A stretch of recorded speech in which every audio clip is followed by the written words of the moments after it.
estaba pasando que ahí esperemos que sí la tome rápido. Sí, ya está tomando aquí.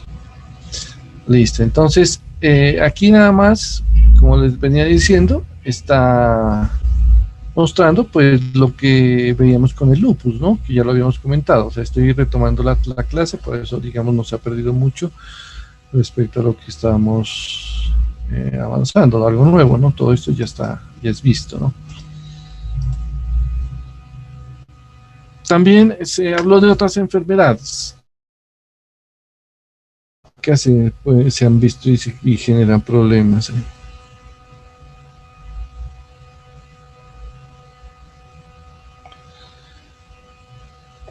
A nivel glomerular. ¿Qué otras enfermedades?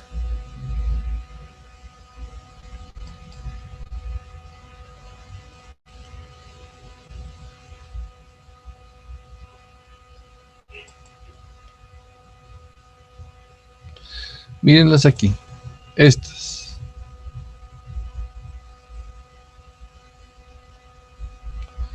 Esta a través de una vasculitis y esta otra con algunos procesos proliferativos con semilunas y depósitos de IgA.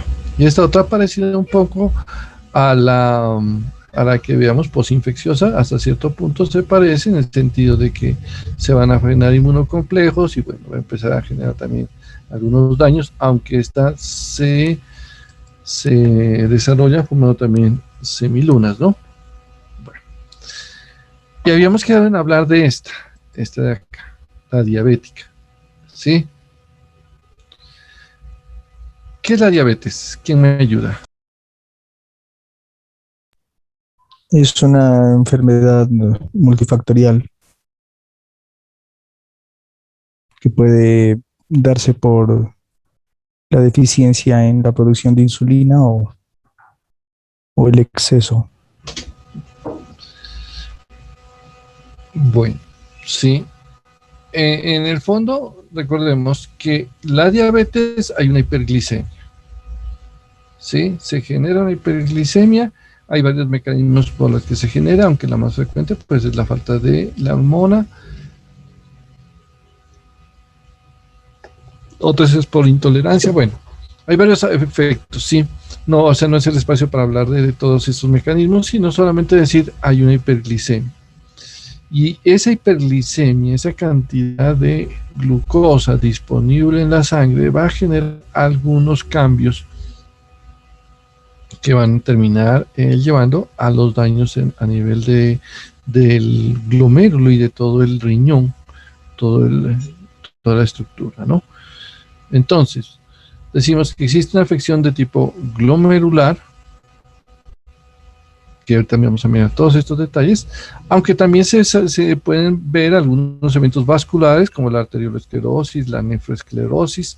Ya les voy a comentar a qué se refiere con esto de nefroesclerosis. Sí, yo creo que en la gráfica les puedo explicar mucho más fácil y facilitar los procesos de infecciones.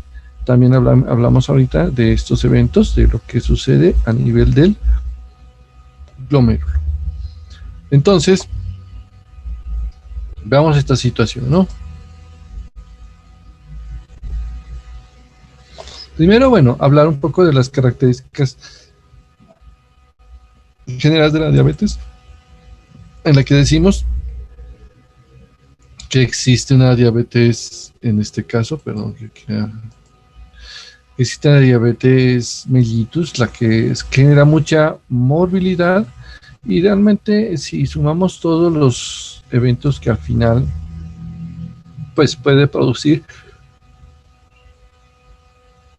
produce daños a nivel en diversos sistemas y especialmente en este sistema renal, en el riñón, es una de las causas más frecuentes. Con uno de los nefrólogos, decíamos, y yo creo que les comenté la vez pasada, los daños a nivel del riñón están peleados la mayor parte en el glomérulo por enfermedades que son como el lupus y también la diabetes. Sí, en nuestro medio la diabetes y el lupus siguen siendo los que más están generando daños, ¿sí? Enfermedades sistémicas que están produciendo daños, ¿sí? Aquí estamos mirando los otros aspectos, que los que se vuelven ya enfermedades renales terminales, el 30% de los tipo 1, y de ellos el 20%, ¿sí? Será a pues, menores de 40 años. O sea, personas jóvenes está presentándose ese tipo de efecto ¿no? Las lesiones que se producen, veámoslo de esta manera, como lo coloquemos un poquito hacia acá, ¿sí? Como para mostrarle que hay proteinuria en rangos no nefróticos, también hay síndrome nefrótico, que puede llevarlo ya a la insuficiencia renal crónica, y mirándolo así, sería esta última como la más severa, que ya llevaría al deterioro, porque este es un evento progresivo. Inicialmente, inicia así, con una proteinuria en este sentido, no nefrótica, pero cuando el proceso empieza a volverse más crónico, más intenso y compromete mayor cantidad de glomérulos, se van a dar cuenta que lleva un daño bastante significativo a nivel de la estructura glomerular. Entonces, miren que si yo lo hablo desde las arteriolas, ¿sí? Solamente esto, tomémoslo como las arteriolas, ¿sí? Lo que les decía hace un rato que les quería explicar. Si yo digo, si las arteriolas, ¿sí?, se produce aquí esclerosis, entonces se va a generar, como dice aquí, la susceptibilidad para la pielonefritis, la necrosis papilar y la lesión tubular. Me explico como para, de una forma más práctica, por decirlo así. Si yo trato de hacer una imagen, aquí le voy a tratar de hacer con esto para que de todos modos nos quede y no toque borrarla en un rato, ¿sí? Si yo sé que esto, por decir, es todo el tubo urinífero, ¿no? Más o menos algo así. Disculparán que a veces el pulso no es el mejor. Entonces llegamos aquí y bueno, esto. Ahora sí, coloquemos el otro pedazo por acá. Aumentando un poquito el grosor. Sí, y el color a esta imagen, aquí en 1,5. Y el color. No, el relleno no, sino el color. El color. Entonces, miren que si yo hago eso y luego llego y trato de hacerle aquí también esta situación aquí. Perdone que quedó medio chueco, pero el objetivo pues no es volvernos no es clase de arte, ¿no? Solamente es tratar de mostrar una imagen que nos oriente qué es lo que está pasando aquí. Entonces, listo, ¿sí?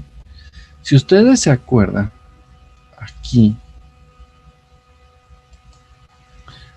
le decimos a esta estructura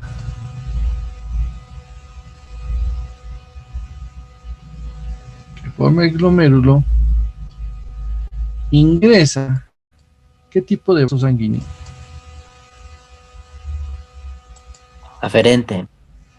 ¿Pero qué es? Vena, Arteria. arteria, arteriola, ¿cierto? Arteriola. Y miren lo que decimos, entra arteriola y sale arteriola, ¿sí? Entonces, uno diría de pronto, entra arteria, sale vena. Cuando hay un órgano, pues en otro tipo de tejidos vemos esta situación. Pero aquí, ¿qué dice? Entra arteriola y sale arteriola. ¿Cuál es la función de las arterias? Arteriolas, más que todo, es regular el flujo sanguíneo, la contracción de las musculares. Listo, tienen una función en el sentido de la parte de la presión. Pero, Llevar como oxígeno. arteria nomás, ¿cuál es la función de las arterias? Proveer oxígeno a los tejidos. Bueno, De conducción, más que todo. o sea, llevar sangre a los tejidos y lógicamente entre estos casos con oxígeno, ¿sí? Entonces, ¿por qué el comentario? Entonces dice, entra arteriola y sale arteriola. Quiere decir que este sitio no es al que le iba a llevar el oxígeno o los nutrientes. Todavía no ha llegado a cumplir su función, ¿sí? La arteria dice, no, esta arteria todavía no ha hecho su función de llevar los nutrientes al sitio. Eso es lo que es la pregunta. Entonces, ¿quién es el que hace ese papel? ¿Dónde es que tiene que llevar eso? Si ustedes miran y van a ver algunas gráficas, se van a dar cuenta que por esta zona se van a ver ese tipo de, ¿sí? Ahí es donde vamos a ver que aquí, en ese lugar, ¿sí?, es donde la arteria va a terminar proveyendo esos nutrientes y de ahí ya saldría, de acá saldrían las venas, ¿sí?, recibiendo, pues sacando lo que ya no necesita y lo que decíamos que eso es un elemento que podemos decir que va a ser, que igualmente tendrá que ser ya desechado, ¿no? Tiene que ser todo el ciclo, pero entonces aquí termina toda la circulación arterial y empezaría la circulación venosa, ¿sí? Por decirlo, por yo tratar de dibujar aquí más o menos si esto es, digámoslo así, y esta sería la circulación venosa, ¿sí? Algo así. Entonces, como eso es azul, bueno, el azul aquí, el rosa más notorio aquí. Entonces, esa es la parte venosa. Se hace todo el intercambio. O sea, que tiene nada más es mostrarles que cuando llegue hasta este evento, esta arteria tiene esa función, ¿no? Brindarles acá. Si yo daño el glomérulo, si yo llego y atrapo esto aquí y lo cierro, ¿sí?, ¿qué pasaría con la sangre que tenía que salir para acá? Baila. Exactamente, no va a poder llegar y el tejido que la necesitaba no va a poder sobrevivir y va a empezar a tener daño. Por eso es que aquí nos dice la esclerosis que se va a generar, y se van a dar cuenta, ahorita los mencionamos con más detalle, ¿sí? Entonces, por un lado le va a generar la posibilidad de que se infecte una pielonefritis, también la necrosis papilar, así estas ya en las partes distales, y las lesiones tubulares que les acabo de comentar, ¿sí? En estos, incluso inicialmente tendrían a ser atrofias y poco a poco se van a generar daños. O sea, el daño no va a ser tanto, o sea, solamente glomerular, sino también va a ser un poco más distal, ¿no? Entonces, por eso es que es tan interesante ir mirando este efecto que se va a ir generando aquí, ¿sí? Aquí, bueno, la nefropatía diabética, pues se ve en unión de características diabéticas y los glomérulos van a mostrar estos cambios que sí quiero dejárselos más resaltados aquí, ¿sí? De pronto se los dejo aquí, estos cambios. Espérense que creo que lo tomo por donde no era. Sí, allí. No, es que no sé por qué no la quiere coger así, ya me estoy imaginando a qué se debe. Ahora sí lo tengo que tomar.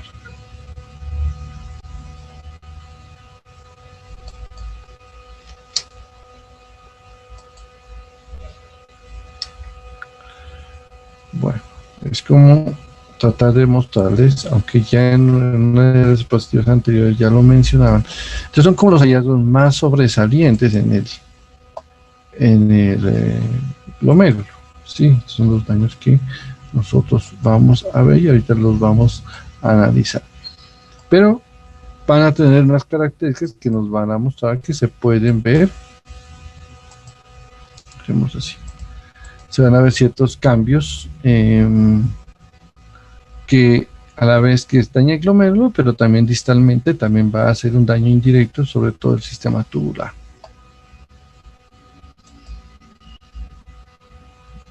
Entonces, bueno, la proteinuria se descubre, hay más o menos un dato, entre 12 a 22 años después de que se dé la primera manifestación clínica. O sea, pues viéndolo bien, sí hay bastante tiempo, ¿no? Por lo que estos pacientes podrían ser un poco más orientados para tratar de que las manifestaciones clínicas o que el daño renal se vuelva descontrolado, pues tendremos que trabajar con ellos y evitar que se dé una situación como la que veremos ahora, ¿no? Lastimosamente, si no hacemos una buena vigilancia y un buen control, probablemente encontremos esto, ¿no? La insuficiencia renal crónica, sí que ya iría hacia una fase terminal. Bueno, este ya lo habíamos comentado, por eso lo voy a quitar de aquí porque es algo de lo que estaba en la otra diapositiva y se me ha quedado ahí.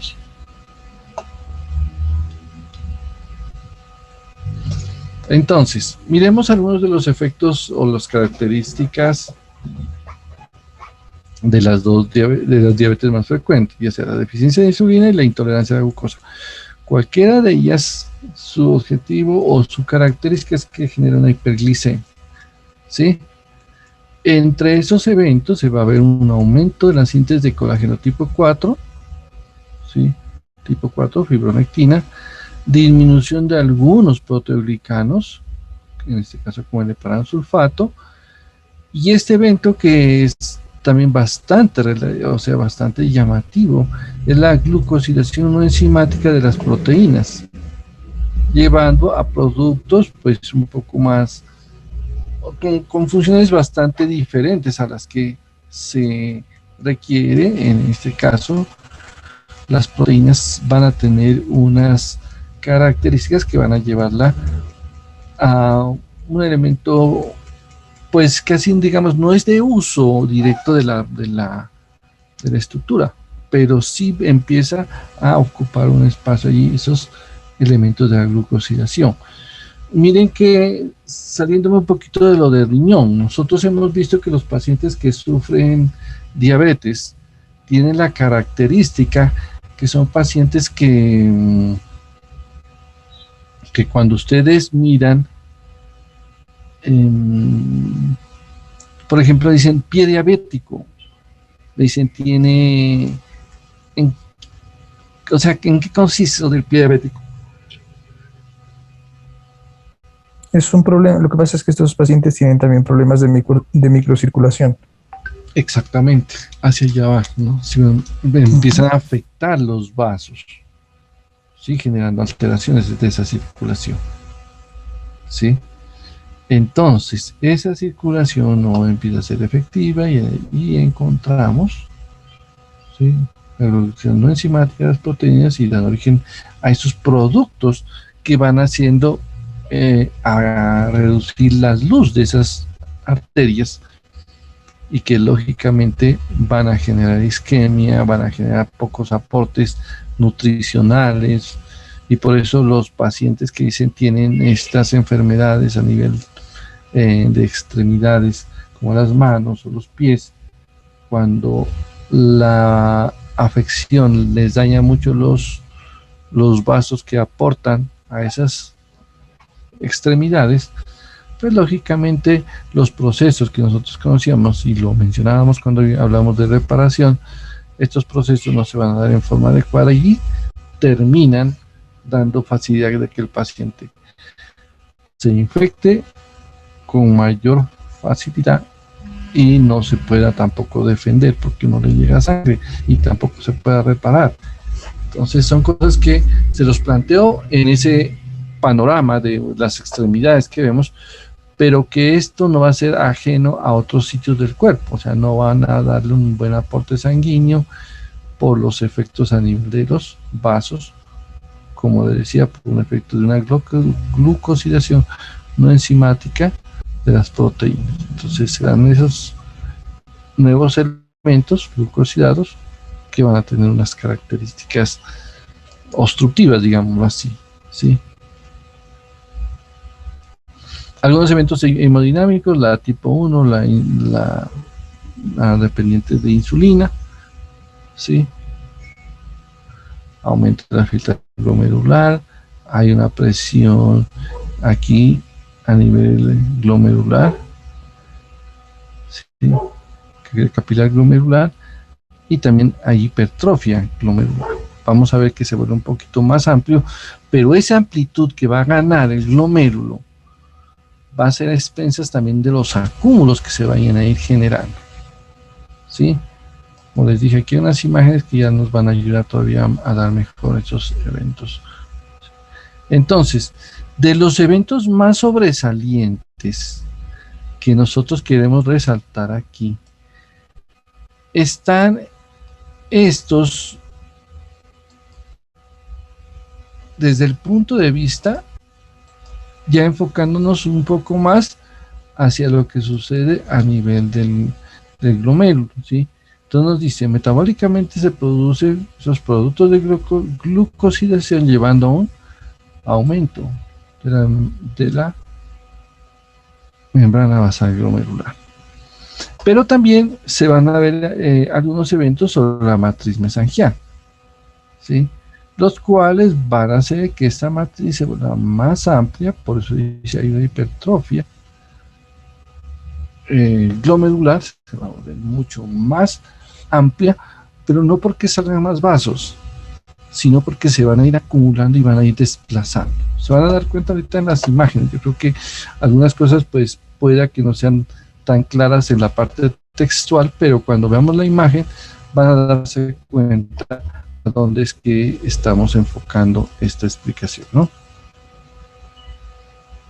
Entonces, el engrosamiento de la membrana basal de los capilares, ¿sí? Miren, nos habla de algunos datos un poco estadísticos, ¿sí? Dice, todos los diabéticos inician 2 años después de iniciarse la diabetes tipo 1 y 5 años ya existe un incremento del 30%. O sea, este proceso de daño de la diabetes sobre los riñones, sobre los glomérulos, tiene que detenerse y tiene que manejarse oportunamente. No podemos darle espacio para que nuestro paciente empiece a generar esos daños, porque son daños que van a hacer inutilizar no solo el glomérulo, sino todo el túbulo urinífero, ¿sí? Todas las estructuras del mismo van a terminar siendo comprometidas y lógicamente las secuelas o los daños sobre esto van a ser muy difíciles de revertir, ¿no? Entonces, miremos la primera forma como se hace este daño, ¿sí? La primera forma se llama así, la glomerulosclerosis difusa. Ese término dice consiste en el aumento de la matriz mesangial y se asocia a engrosamiento de la membrana basal. Bueno, listo. Enfoquémonos en los conceptos que nos están llamando la atención. Aumento de la matriz mesangial, engrosamiento de la membrana basal glomerular. Que ya hemos visto de alguna manera en las otras entidades que consisten o que tienen un papel importante en generar desestabilización glomerular y llevar a pérdida de proteínas. Entonces, ese aumento de la matriz, si les digo, ¿cuál de todas las que hemos visto, o sea, de las que eran primarias, se generaba con un aumento de la matriz? ¿Cuál se acuerdan? La que era por inmunoglobulina. Muy bien, exactamente. Esa tiende a generar un aumento de la matriz mesangial. Bueno, y las que generan engrosamiento, ¿cuál podría ser?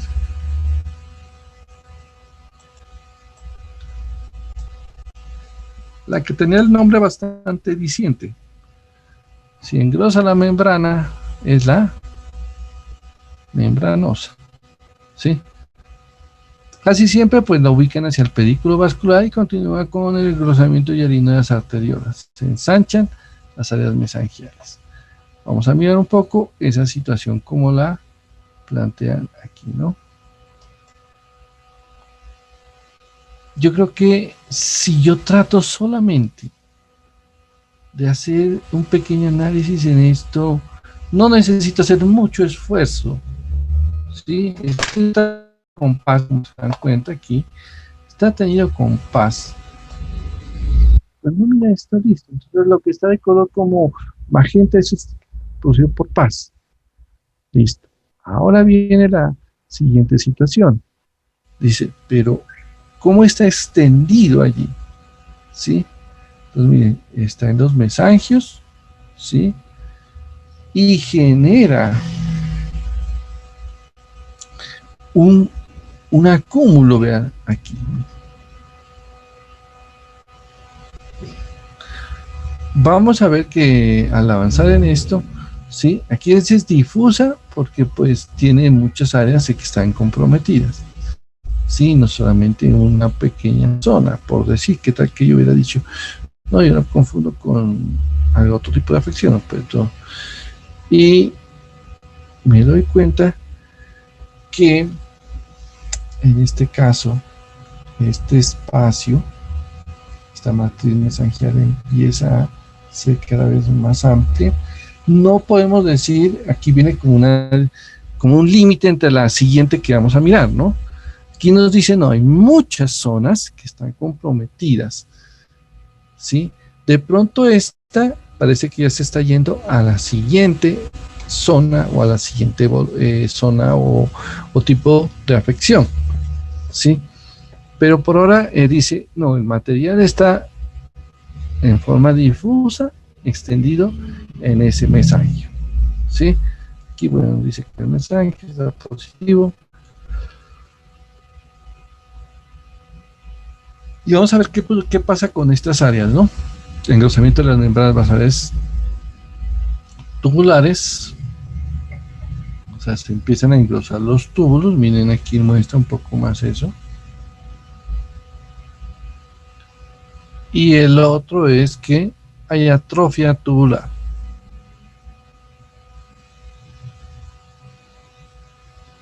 Miren aquí. Atrofia tubular. ¿Cómo se manifestaría? Con unas células de los túbulos un poco más pequeñas, más bajitas. Aquí una evidencia un poquito más clara. Miren cómo tiende a no ser muy, a no ser muy alta. Cuando yo miro una más o menos normal, miren que es cúbica. Entonces, para que nos demos cuenta que estas están relacionadas con estos túbulos de acá y están generándose procesos hemodinámicos sobre ellos, como los que hemos comentado, ¿no? Que no se daba esa situación. Así que era un proceso de tipo de falta de irrigación después de haber pasado por un lugar muy afectado con la esclerosis que lleva el acúmulo de estas sustancias. Aquí de pronto es un acercamiento un poco más, está pintado con tricromo y se alcanza a ver de alguno, como ellos dicen, el engrosamiento de las membranas basales y unas que es esto, como unas capas de fibrina, ¿no? Sí, ahí lo como capuchones de fibrina en los capilares. ¿Sí? Esto está teñido en tricromo de mazo, o sea, que en algún componente parecido al colágeno. Listo. La glomerulosclerosis nodular. El término nodular también es bastante elocuente. Nos dice, se están formando estructuras, ya no es una estructura difusa, como podemos decirlo por acá, ¿no? Que uno dice, vea, claro, por aquí como que está metido, miren, por aquí, por aquí. Por aquí es esto que se ve como más azul, es la parte del tricromo, entonces ahí está. Pero cuando uno lo mira, acá dice nodular, si dice, ya dice masas hialinas, ovoides, esféricas, en la periferia del glomérulo, ¿sí? Y vamos a ver hacia dónde se enfoca ese proceso. Dice, ¿qué es lo que está sucediendo? Está dado en la parte mesangial y se rodea de algunas de estas asas. Veamos una imagen que nos ayuda a mostrar este proceso, ¿no? Miren, hace un rato decíamos lo difuso, yo podría decir, esto es como más difuso, porque miren por todo lado. Pero llegará un momento en que estas se vuelven tan abundantes y van a haber estructuras que ya terminen adoptando una forma como es un nódulo, ¿sí? Entonces usted se da cuenta aquí, esto crece, de estos materiales que les decía, y en ese crecimiento que hace, va a colapsar a las estructuras tubulares que están, en este caso, vecinas a ella. Por eso, en este momento, miren cómo dice, glomerulosclerosis diabética difusa, porque se alcanza a ver, esto es lo difuso, ¿sí? Pero también dice nodular, porque aquí se ve que ya está formando nódulos, ¿sí? Entonces, ese es este evento, y se ven ahí los característicos nódulos acelulares, porque dijimos que esto es acumulación de una matriz, no es acumulación de células, de matriz, que termina comprimiendo las estructuras vasculares adyacentes, y por eso es que miren que esto va a ir cerrando y terminará generando una isquemia paulatina, no es una isquemia así aguda, no, es una isquemia progresiva que afectará las estructuras distales del resto del aparato vinífero, los túbulos, y por eso la respuesta que hemos visto en ellos, ¿no? Veamos que creo que aquí había otras imágenes. Miren que aquí nos trata de mostrarla en microscopía electrónica. Ahí se ve la parte mesangial, ¿sí?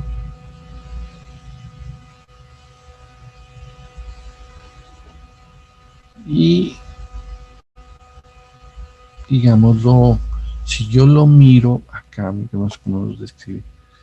Aumenta de tamaño, comprime, los capilares terminan siendo también afectados. Esto yo lo vi grave, se vuelve isquémico y ocasionando inicialmente atrofia, en este caso atrofia tubular, lo que ya les había comentado, ¿no? Entonces veamos algunas imágenes, ¿sí?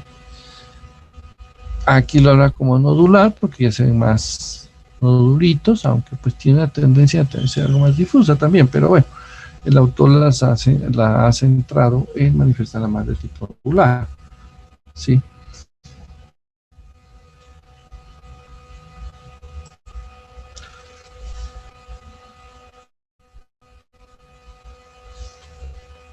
Cuando estas se vuelven bastante evidentes y notorias, estos nódulos,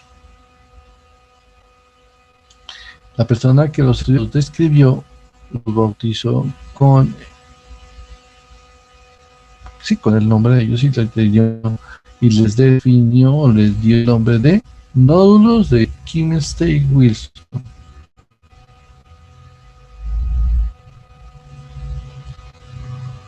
Entonces, este nombre que les da, el nombre de Kimmel-Stay-Wilson, es un poquito extraño, ¿no? Uno dice, bueno, ese nombre como que me acuerda mucho.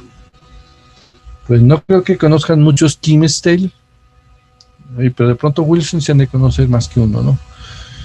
Pues traten de buscar alguna forma de acordarse, sí, porque pues es un nombre muy característico de esta lesión que se da a nivel del corpúsculo glomerular, ¿no? Aquí nada más describe algunos elementos adicionales, ¿no? Pero en el fondo es esto.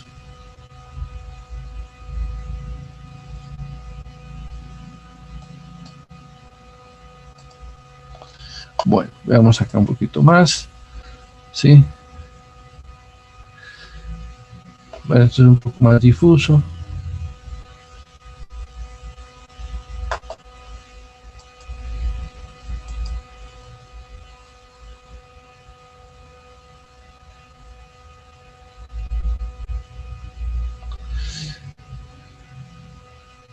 Pensé que esto se movió mucho hacia acá, no era la idea. Entonces ya tenemos este aspecto, ¿sí? Y digamos que así, ahí sería como ya terminando la parte de todo el fenómeno que sucede dentro de estos cambios que se dan en el glomérulo, ¿no? Entonces, aquí tenemos la relación de la diabetes, el aumento de la filtración glomerular, la diabetes tipo 1, hay una microalbuminuria, se produce una nefropatía diabética, algunos riesgos de aparición de neuropatía diabética, también que es otro evento que suele darse con estos pacientes, también involucra los efectos vasculares, pero en este momento terminan haciendo algunos daños sobre los elementos de estructuras neurológicas. Algunos cambios adicionales que relacionados a genes que codifican renina y angiotensina. Si el paciente, en este caso, hablando que también se desarrolla hipertensión, que muchos de ellos también lo suelen desarrollar, entonces podemos encontrar una proteinura progresiva, ¿sí? En las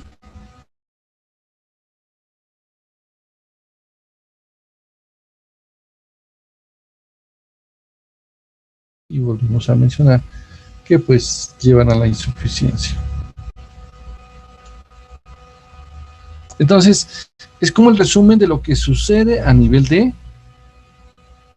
de diabetes a nivel renal. ¿Sí? ¿Cuál piensan que podría ser la solución para estos pacientes?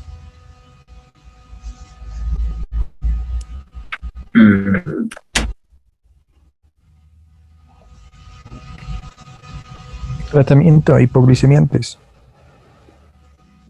Por ahí sería, ¿cierto?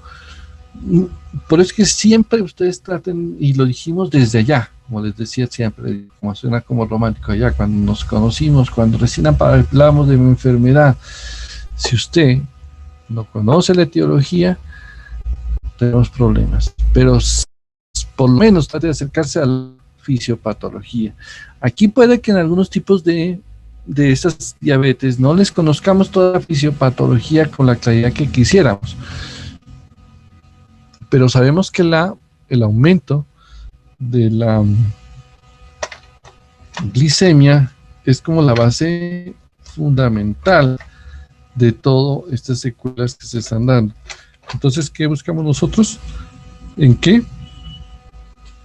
Disminuyamos esa glicemia y poco a poco pues acerquemos a ver cuáles de ellas y así reducir esa situación, porque uno dice, un glomérulo que esté en una situación como estas, es decir, ahora le voy a buscar un medicamento que me le baje esa matriz, realmente esas situaciones son bastante difíciles de lograr, sí, porque es una matriz que se puede decir que está estabilizada allí, sí, y el glomérulo pues ya queda un glomérulo enfermo. Lo que queremos es que no lleguen, no avancen, a pesar de que en la situación que se encuentra, esta es una situación un poquito más estable, que obviamente el cruzamiento de las paredes en forma de usar. Entonces, eso es algo de lo que es la diabetes. Hay otra enfermedad que también puede provocar síndrome nefrótico. De por sí, porque ella se caracteriza por la producción de proteínas. Recuerden que la amiloidosis es una forma anormal de producción de una proteína que no es la que nosotros tenemos definida para producir en nuestro cuerpo, ¿sí? La cual se ha llamado el amiloide.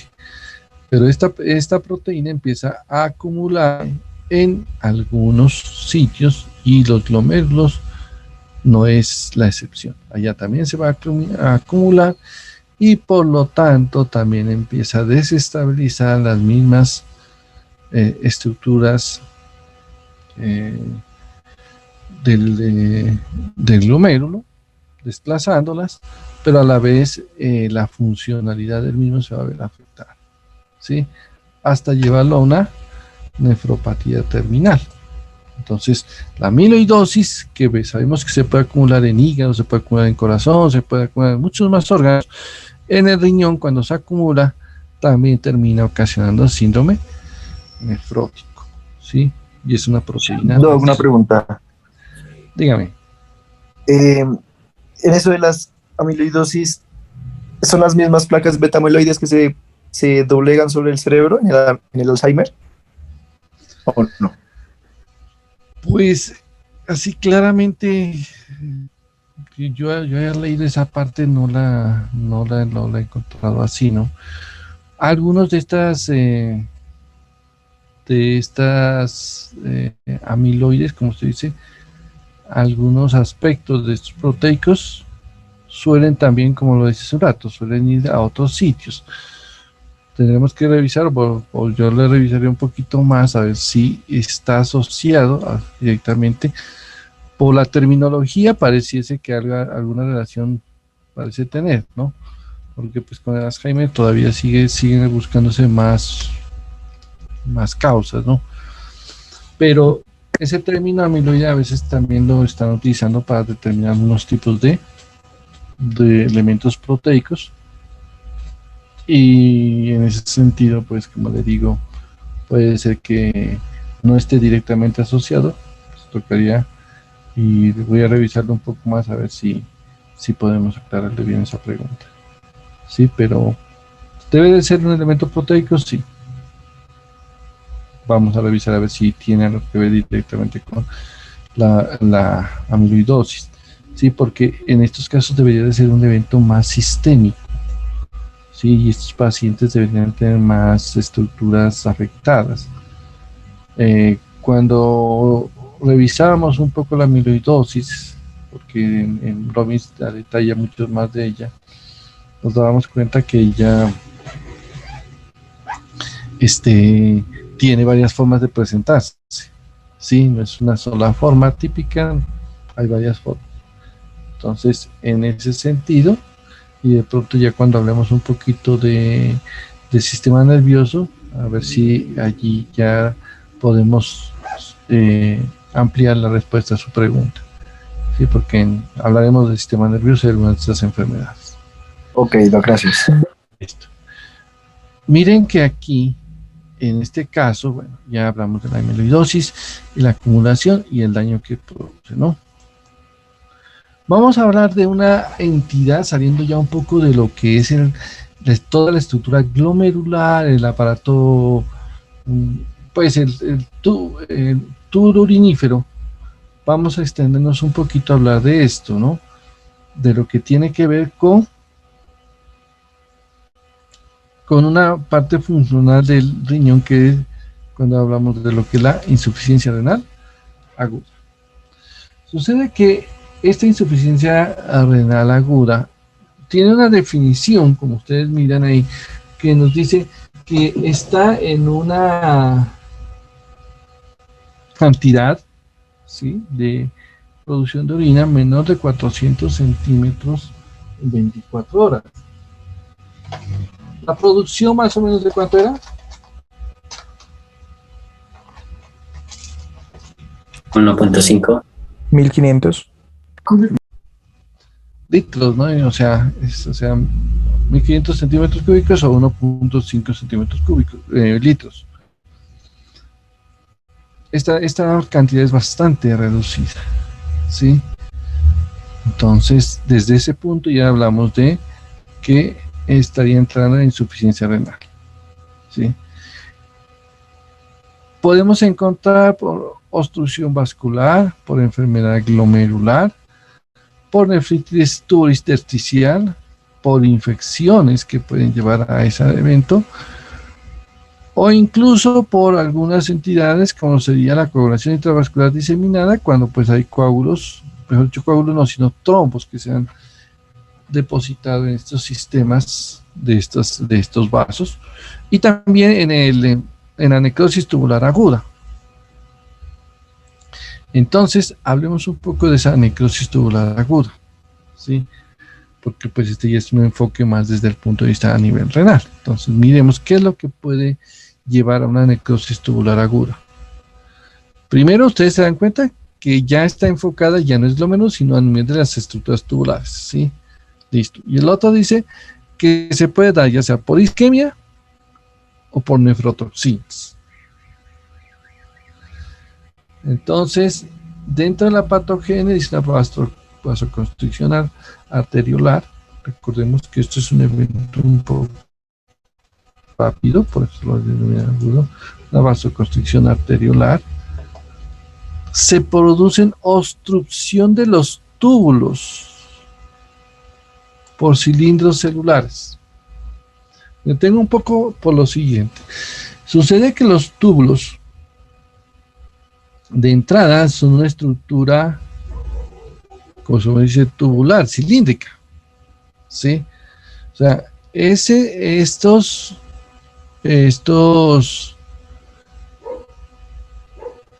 túbulos son los que van a terminar siendo obstruidos. Que quería hacerles una pequeña aclaración, a ver, no sé si aquí me puede salir ayudar un poco esto, ¿no?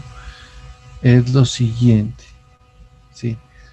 Tratar de graficar que este sea el túbulo, ¿sí?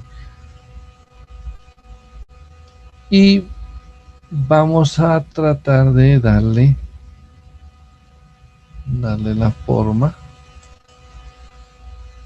porque ese túbulo que estoy tratando aquí de más o menos, ya sé, creo que me va a quedar así, aquí así, y con esto le colocamos aquí y ya nos da como más o menos ese aspecto tubular que es lo que pretendo mostrarles, ¿no? Entonces esta estructura la cortamos y la pegamos y ya nos da un poquito esa. Sí, lástima que aquí no me dejó la luz de este centro, no me la permite.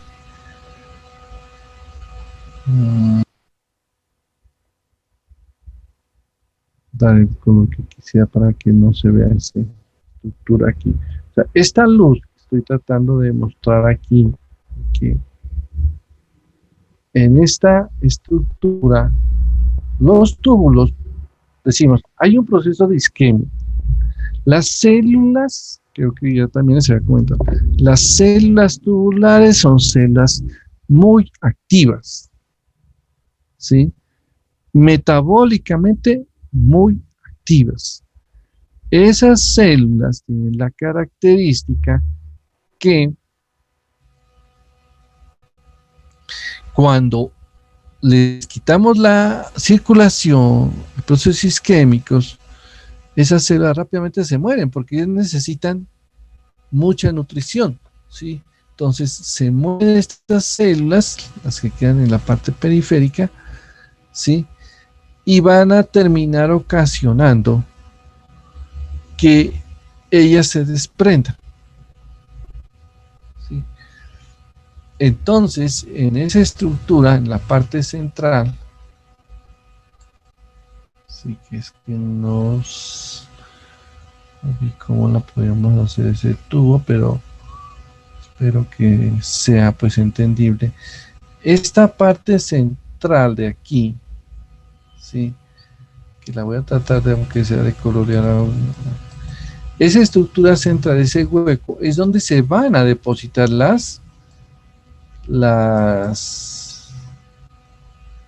se van a empezar a depositar aquí todas las células que se murieron, se depositan en esta parte central, ¿sí? En toda esta zona central se van a depositar.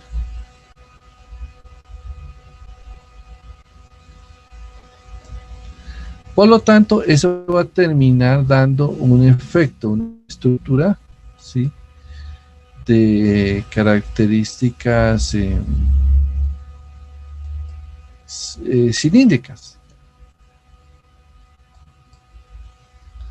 Cuando usted lo mira, por decir algo, si usted mira, decir, yo digo que eso era una estructura, digamos que fuera como el centro, ¿sí? Aquí trate de hacer eso, como el esfuerzo de hacer ese. Esta luz, las células se mueren, se van al interior y empiezan a acumularse y empiezan a producir cilindros, por eso dice cilindros celulares, que son hechos de las células que se desprenden por la muerte, por un evento, en este caso de tipo vascular, ¿no? Entonces se desprenden y obstruyen. Y en ese momento se van a generar algunos retrocesos de los líquidos tubulares al intersticio. Nosotros sabemos que normalmente tiene que pasar, esos líquidos tienen que estar pasando a la luz de los túbulos, donde lo que no se necesite, donde el que necesite eliminarse, tiene que terminar ya para la orina. Pero este cambio, esta alteración en estas estructuras, van a hacer que lo que tenía que eliminarse ya no se esté eliminando, en última se esté volviendo nuevamente a recircular a estos pacientes. O sea, acuérdense que había unos sistemas de contracorriente que nos ayudaban a recuperar líquidos, pero aquí en estos sistemas también están recuperando, aunque suena feo decirlo, recuperando cosas que ya no nos servían. Entonces empieza a haber ese retroceso de esos líquidos al intersticio, y también pues terminaríamos mirando algunos fenómenos sobre la filtración glomerular. Aquí vemos, pues lo que yo quise dibujarles es que se vea una estructura cilíndrica por acumulación de las células, por eso es el nombre, cilindros celulares, porque se desprenden las células y salen con esa estructura, ¿sí? Entonces, eso ahorita miramos la imagen de cómo se ve, o por lo menos una fase de cómo se ve esos cilindros, ¿no? Aquí nos habla de la parte de la isquemia, la versión de la célula tubular. Sabemos que puede ser reversible o puede ser irreversible. Si es reversible, pérdida polaridad, liberación distal de sodio y retroalimentación túbulo-glomerular. Si estamos yendo a la otra fase, que podría ser el desprendimiento, pues cuando ya se desprenden generarían acúmulos y producirían cilindros que también llevarían aumento de la presión intratubular. Si es irreversible, cuando ya nos van a morir del todo, pues igual podríamos decir, o pueden ir también a formar cilindros que obstruyan, o también formar parte de lo que sería la filtración retroratubular, disminuyendo la cantidad de flujo de contenido a nivel de los túbulos, y esa disminución de flujo termina generando la oliguria, que es una característica que ya la habíamos detallado. Habíamos dicho que era menor de 400 centímetros, ¿sí? Acá nos muestra también otros fenómenos adicionales, como la disfunción a nivel endotelial y la producción de vasoconstricción con renina, angiotensina, endotelina y algunos otros productos relacionados un poco con la respuesta inflamatoria, que sería más asociado, ustedes ven, más por el lado isquémico, por su vasoconstricción, pero al final termina también generando procesos de oliguria. Entonces, se dice que hay unas fases en la necrosis tubular aguda. La primera fase, que está muy cerca del fenómeno que la inició, o sea, el fenómeno que la provocó, ¿sí? Fenómenos iniciales, ¿sí? Y por eso el fenómeno desencadenante que la provocó es el que está muy cercano, y muchas veces lo podemos identificar si hacemos un buen interrogatorio con el paciente, cuál pudo haber sido el fenómeno que lo desencadena, hacia donde estamos mirando, ¿no? Luego viene una etapa que se considera una etapa como de estabilización, ¿sí? La cual tiende a manejar la fase de estado hacia una insuficiencia renal, pero con hipercalemia. ¿Por qué hipercalemia? Porque en este punto hay muchas células lesionadas, destruidas, y recuerden, toda célula tiene en su interior cantidades notorias de potasio, y el potasio no es un elemento que pueda ir subiendo y bajando de sus niveles en forma indiscriminada, y tiene ciertos riesgos. Por eso aquí, en este caso, que de alguna forma como que se estabiliza, pero hay mucha muerte celular, y esto termina dañando las concentraciones a nivel sanguíneo y genera una hipercalemia. Pero esta hipercalemia debemos de controlarla. Cuando nosotros ya como médicos nos damos cuenta de esa situación, tenemos que empezar a medir esos niveles de potasio, que no lleguen a ser los niveles tóxicos, porque podrían generar desequilibrios, incluso pueden llevar hasta la muerte. Entonces hace un análisis y se ve esa vigilancia, y la vigilancia tiene que ser bastante exhaustiva y continua. ¿Por qué? Porque cuando el paciente ya sabemos cuál fue todo el fenómeno que desencadenó y estamos llevándolo a un proceso de recuperación, el paciente en esta fase de recuperación empieza ya a eliminar todos estos elementos que ya no los necesita o que le estaban sobrando,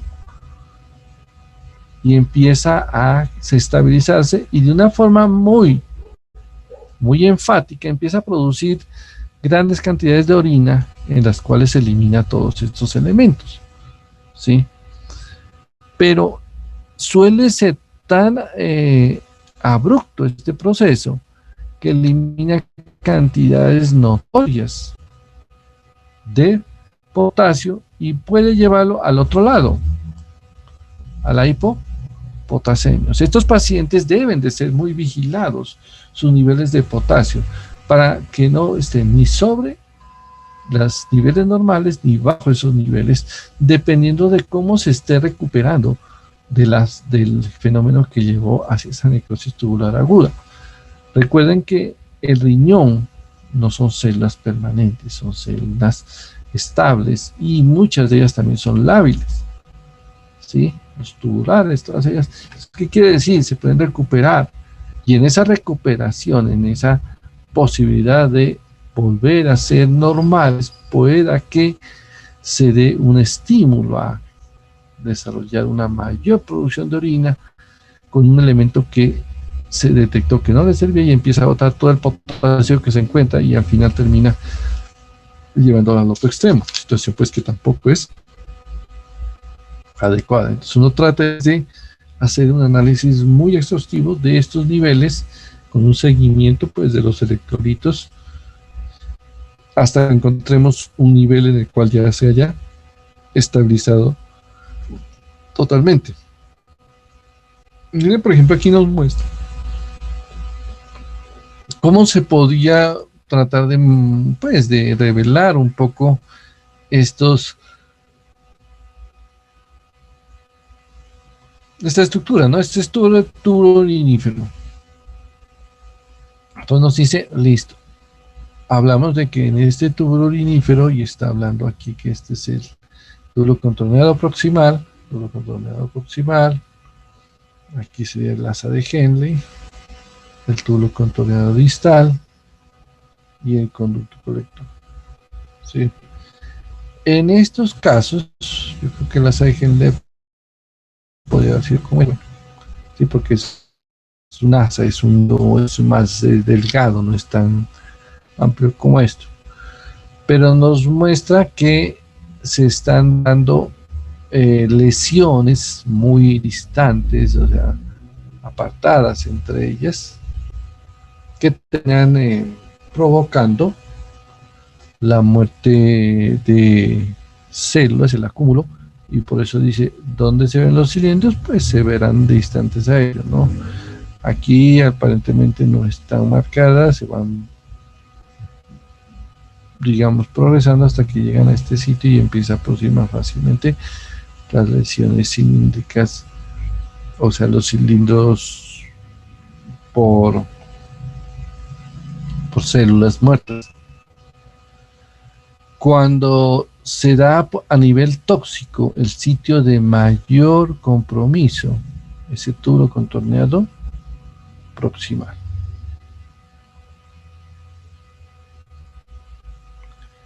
Entonces, esta zona es como la más comprometida, pero finalmente también termina provocando cilindros, y cuando los observamos, a veces no es tan fácil determinar de dónde fueron que más se desarrollaron, ¿no? Porque si ustedes se dan cuenta, pues ambos terminan provocando cilindros en el conducto colector, la presencia de esos cilindros, pero el origen nos toca seguir buscando algunos indicios que nos ayuden a aclarar bien de dónde fue que vino todo ese hallazgo, ¿no?, que se describió en estos momentos, ¿no? Entonces es como mostrando un poco gráfico esto. Miren, por ejemplo, cómo se ve la necrosis tubular la isquémica. ¿Qué elementos ustedes observan allí con cambios pues bastante marcados? Sí, uno cuando observa esa imagen, uno se da cuenta, aquí pues como para ayudarles, hagamos esto.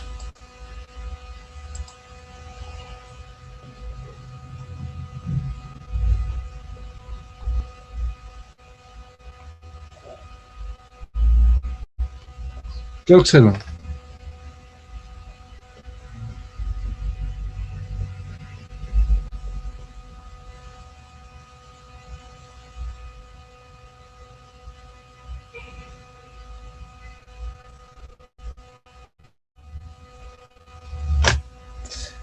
¿Qué es esto?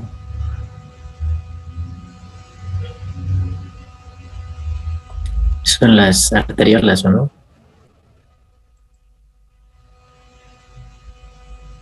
Me perdí. No, tranquilo, es que aquí, por eso se les volvió a colocar la, la, en este caso, el texto que estaba ahí, ¿sí?, en donde miren cómo las células epiteliales, los tubos afectados han necrosado, las células están aplanadas, que sería, o sea, cuando se atrofian, otras están regenerándose, ¿sí? Pero cuando uno lo mira así, debemos decir, es que todas deberían ser células cúbicas, como más o menos así como el que veo aquí. Pero el daño que se ha producido ha hecho que se vayan desprendiendo, y como lo que dice el compañero, parece como si fuera, por decir, un capilar, las células se van aplanando, ¿sí? Y yo ya no veo células cúbicas. Se ven las células que incluso algunas están como atróficas, planas, pero en otras son células que ya se han desprendido, ¿sí? Y vuelve otra vez a recordarnos el autor que esto también tiene un proceso de regeneración. Estas células tienen esa opción a regenerarse y a producir pues nuevamente el tejido, si es que estamos actuando de manera oportuna.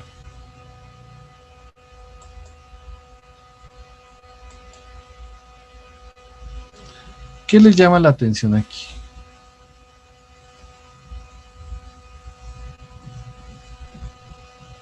¿Cómo ven las estructuras tubulares?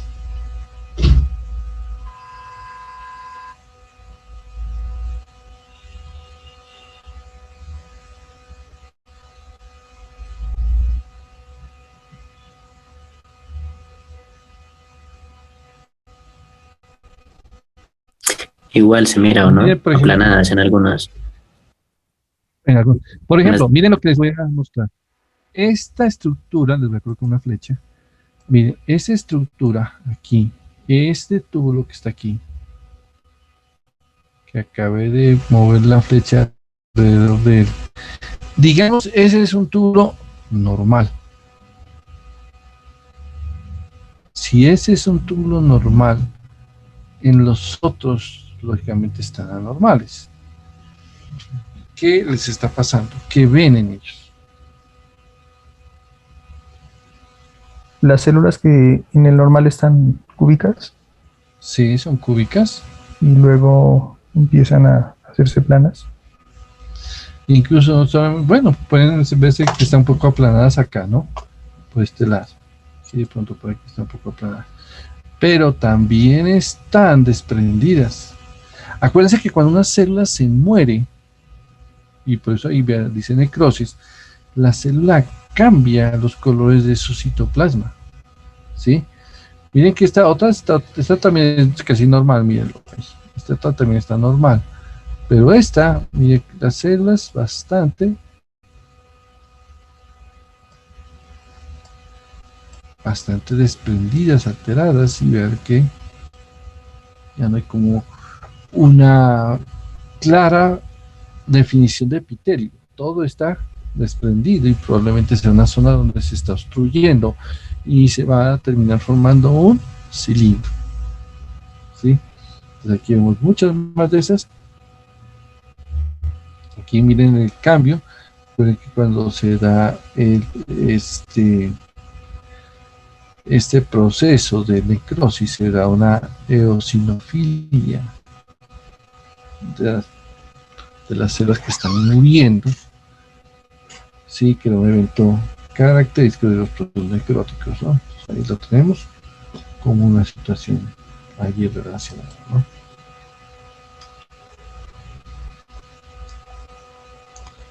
Entonces, con esa descripción que ya terminamos de mencionar, lo que es la necrosis tubular aguda, ¿sí? Hablemos de otro fenómeno. Pielonefritis e infecciones urinarias. Sucede que esta entidad que tenemos que tenerle cuidado en el siguiente sentido.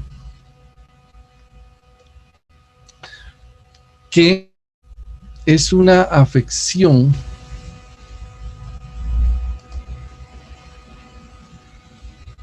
de pielonefritis, proceso infeccioso, ¿sí? de el riñón y que va a extenderse hacia vías urinarias. Aunque el nombre pues ya lo acabamos de definir y describir, hay que tener en cuenta lo siguiente. Nosotros tenemos, pues algo tan anatómico, es que sabemos que tenemos 2 riñones, ¿sí? Pero el problema en estos casos, yo lo suelo asociar con un ejemplo que a veces en la parte presencial se podía dar, ¿no? Y era si yo les digo, hagamos trabajos en parejas, ¿sí? Y me entregan el trabajo, pues claro, apuntando, o sea, con los nombres de los 2 integrantes y listo.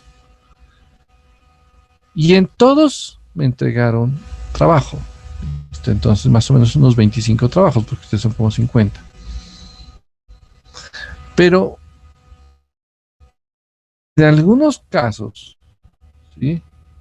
Puede darse, no es que sea lo más frecuente, y es lo que espero, puede darse que alguno hizo todo el trabajo y el otro nada hizo del trabajo. O sea, solamente el compañero lo fue y lo apuntó. ¿Sí? Entonces, ¿qué sucede? Cuando a mí me entregan un resultado, me dicen, le entrego aquí el trabajo de los 2 compañeros, yo veo el trabajo, ¿podría yo definir quién fue el que no trabajó si ya me están entregando un resultado? Depende de los antecedentes. Depende, claro. Si de pronto uno dice, no, pues, dice, a ver quién es la persona, pero si no nos conocemos, yo digo, pues, supuestamente ambos trabajaron, pero alguno no trabajó. O sea, el ejemplo es como para decirles, cuando tenemos una orina que la hemos analizado y esta orina es normal,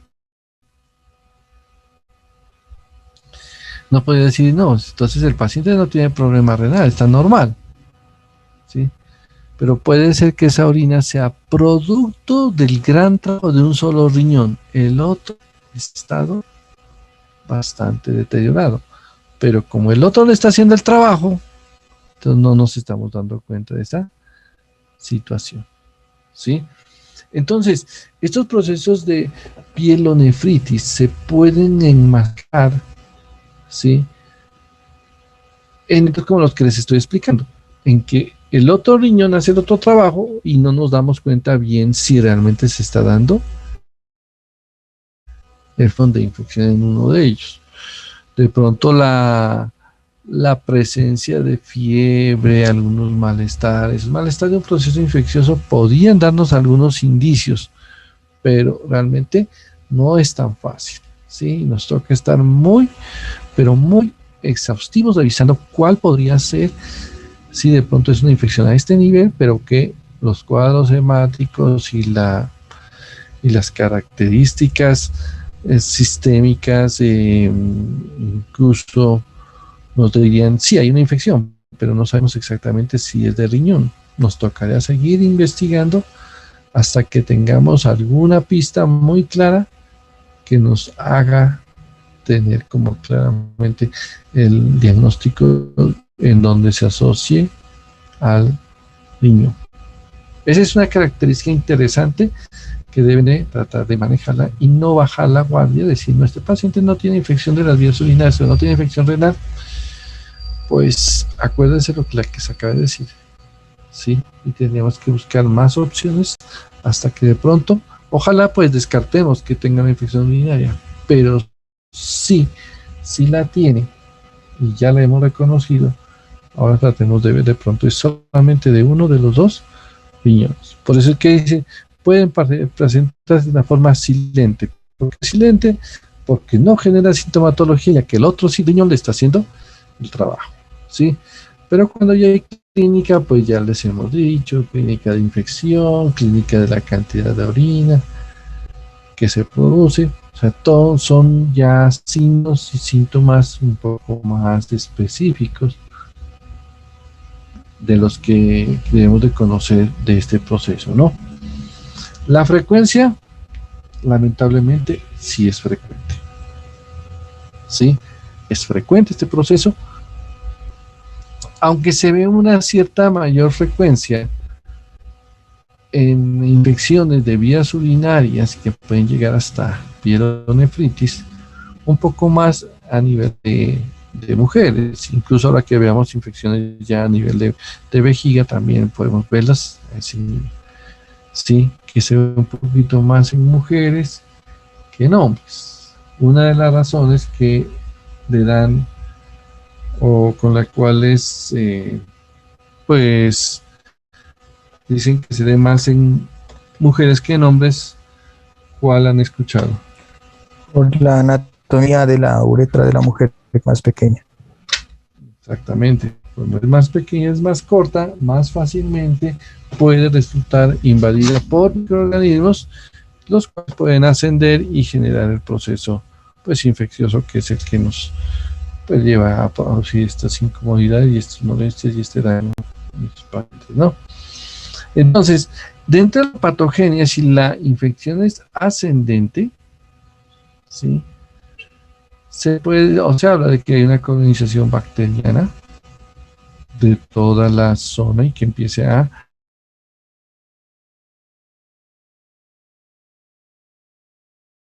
o más, un poquito más bajas de la cercanas alrededor de la orina, podría empezar a colonizar la zona a nivel renal, ¿sí? También se puede decir pues, múltiples bacterias, incluso la presencia de algunas en estructuras como las vegetaciones. Pueden haber reflujo vésico ureteral, ¿sí? De la vejiga al uréter y hacia arriba, o puede haber reflujo a nivel solamente de la parte renal, ¿sí? Entonces, todos ellos, todo este proceso nos está dando o nos está planteando el proceso de desarrollo de una infección de tipo pielonefritis, ¿no? Miren cuando el proceso es de vejiga hacia uréteres, o sea, cuando la infección llega por vía ascendente, ¿sí? Nos dice que, primero que todo, la infección, se puede decir la que decimos que es ascendente, está asociado principalmente con esta bacteria, la E. coli. Luego el Proteus, el Heterobacter, como enfermedades, como entidades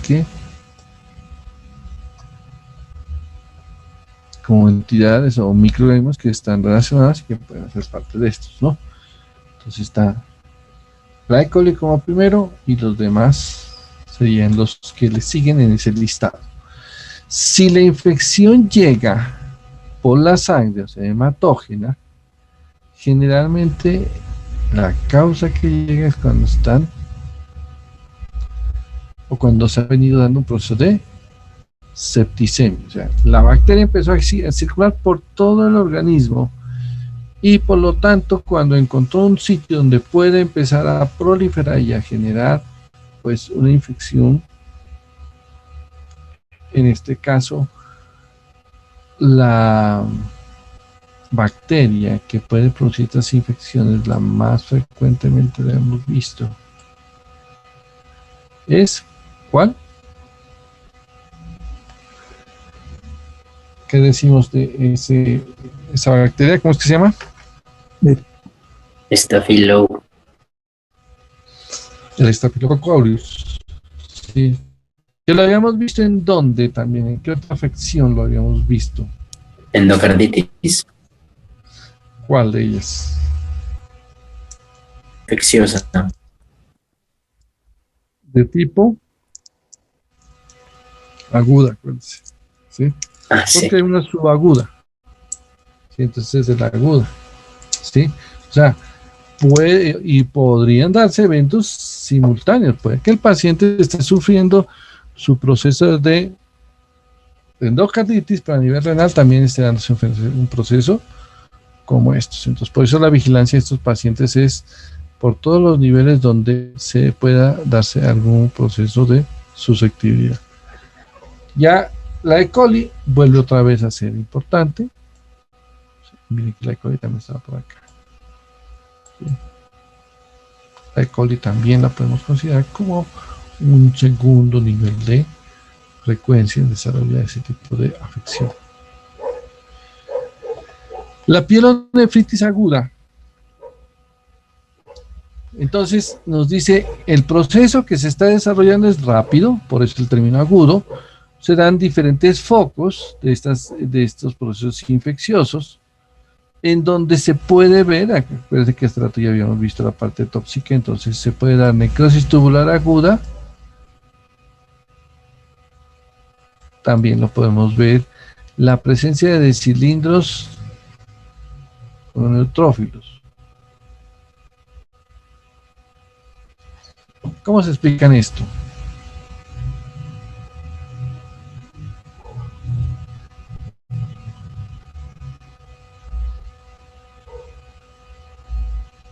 ¿Cómo se explican esa situación? Porque adquieren esa forma al querer pasar por esos poros. Digamos, parecido a lo que sucedió con las células de los cilindros que hablamos hace un rato, en la necrosis tubular aguda, aquí sucede algo parecido.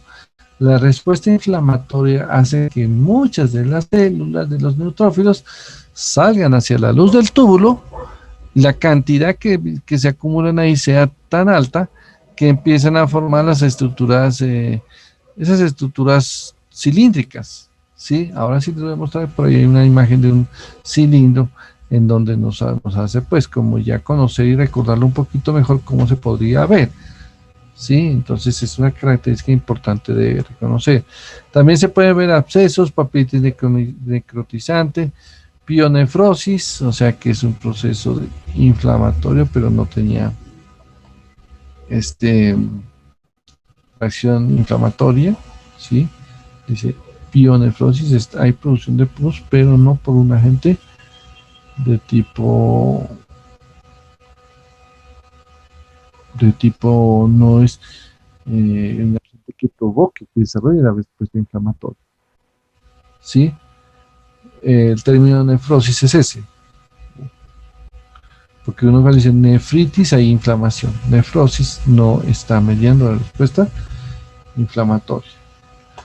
Los abscesos perirrenales también serían otro que estaría pues asociado con el desarrollo, con la presencia de algunas cepas infecciosas, ¿sí? Que pueden llegar a provocar este proceso de pielonefritis aguda. Lástima que cuando un paciente presenta esto, lástima es esto, por eso lo digo. porque presenta alguna sintomatología que no es muy común. Mejor dicho, es muy común, pero no nos aclara de dónde viene. ¿Por qué? Porque uno dice, el paciente presenta dolor, pues dolor presenta muchos eventos, fiebre, ¿sí? También hasta ahí son síntomas un poco inespecíficos. Debe ya ahondarlos y ya nos dicen, no, presenta disuria. Entonces, la disuria sí ya me enfoco un poco más esto. Presenta piuria. Ya empezamos a encontrar que esta piuria pues ya es un evento, ya la presencia de pus o de célula o de neutrófilos en la orina ya es bastante llamativo. Y también la presencia de bacteriuria.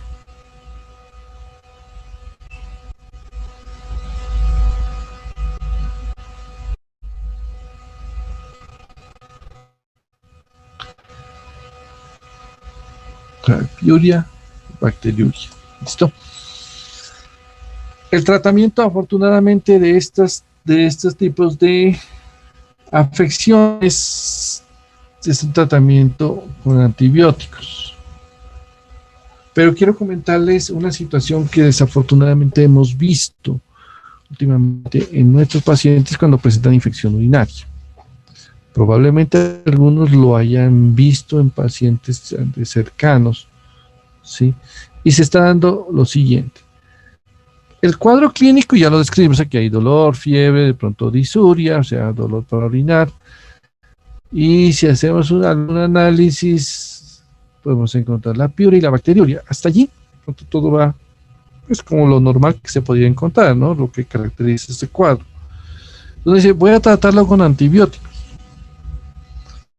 Considerando que hay muchos antibióticos que desde la ampicilina, como uno de los primeros antibióticos que existieron, se los empezó a utilizar de una manera pues amplia.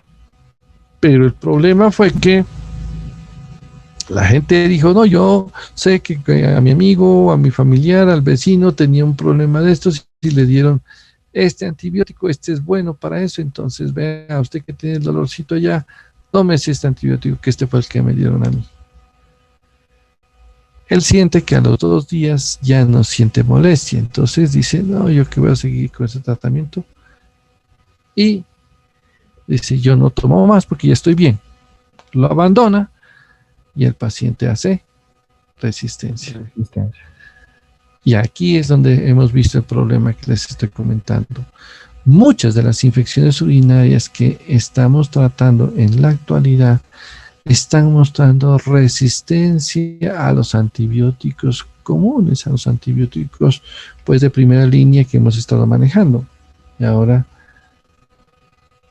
empezó a utilizar antibióticos más complejos, de más amplio espectro, ¿sí? Incluso algunos de los antibióticos se los puede utilizar ya cuando la paciente ha sido o se le ha hecho un análisis con un antibiograma. Puede que sea la infección muy sencilla, pues, pero lastimosamente algunos de los organismos se han vuelto resistentes y necesitamos que empiecen en este caso, a pensarlo y a hacerlo, ¿sí? Créame que a los últimos pacientes que he tratado con infección urinaria, me ha tocado casi ya en forma directa, háganle un antibiograma, un cultivo y un antibiograma, porque ya los antibióticos que estábamos utilizando antes ya no están dando buena respuesta. Y cuando vemos esos antibiogramas, empezamos a encontrar algunos antibióticos que eran buenos, pero que ya no están sirviendo.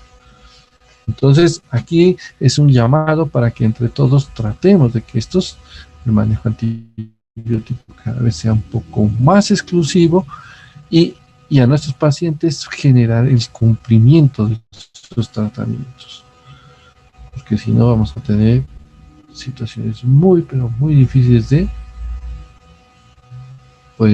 tratar y de pronto hasta que el paciente puede entrar en un proceso incluso un proceso de tipo ya séptico, casi un estado de shock séptico. Entonces no queremos llegar allá, pero el mal uso de los antibióticos nos está haciendo esos estragos. Entonces, en nuevas generaciones de bacterias están empezando ya a manifestarse frente a lo que tanto habíamos temido y ahora ya se está presentando, ¿no? Algunas enfermedades de tipo túbulo intersticiales, ¿sí? Se pueden dar por infecciones, se pueden dar por agentes tóxicos. Ahí están los títulos de cuáles medicamentos. Ahorita vamos a mencionar algunos de ellos, por algunas enfermedades metabólicas, elementos, factores físicos, neoplasias, reacciones inmunitarias, otras. Vamos a hablar de algunas de ellas, no de todas, pero sí de algunas de estas, ¿no? Aquí está mostrando, y de pronto ya queda un poco, no tan desfasado, pero como para mostrar cómo se puede dar este proceso. Mire, la infección ascendente que habíamos mostrado.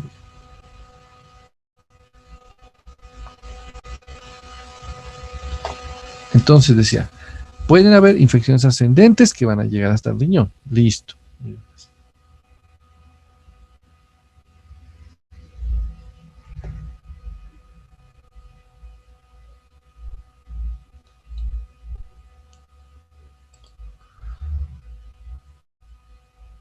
Este evento de que se dé la vía ascendente, ¿sí?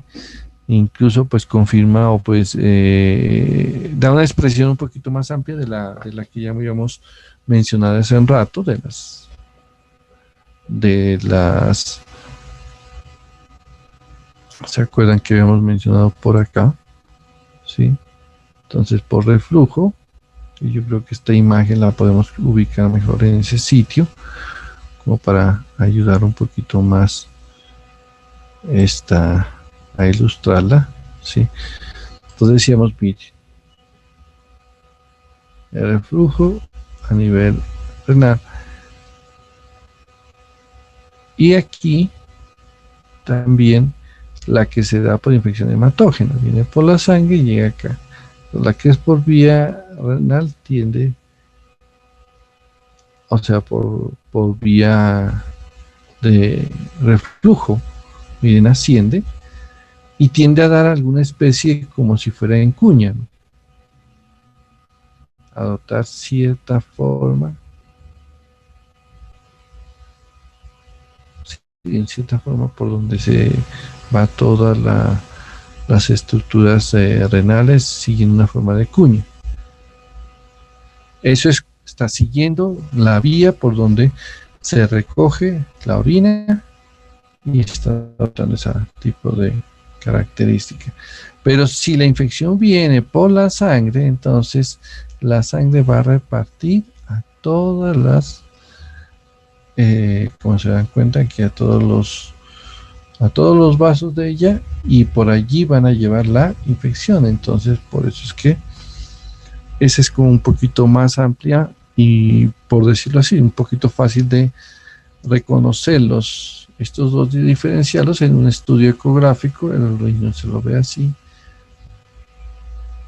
el riñón también se lo puede ver de esta manera. Cuando usted lo ve así, usted se da cuenta que estaríamos probablemente frente a una situación de una infección ascendente, ¿no? En cambio, si lo vemos con múltiples sitios y daños a la vez, tenemos frente a una infección de tipo más hematógena. Incluso aquí yo creo que esta imagen que hace rato, no sé por qué se me subió tanto, esa imagen no era como el momento de mencionarla. Ya explicamos, pero estaba mucho más acá. Sí.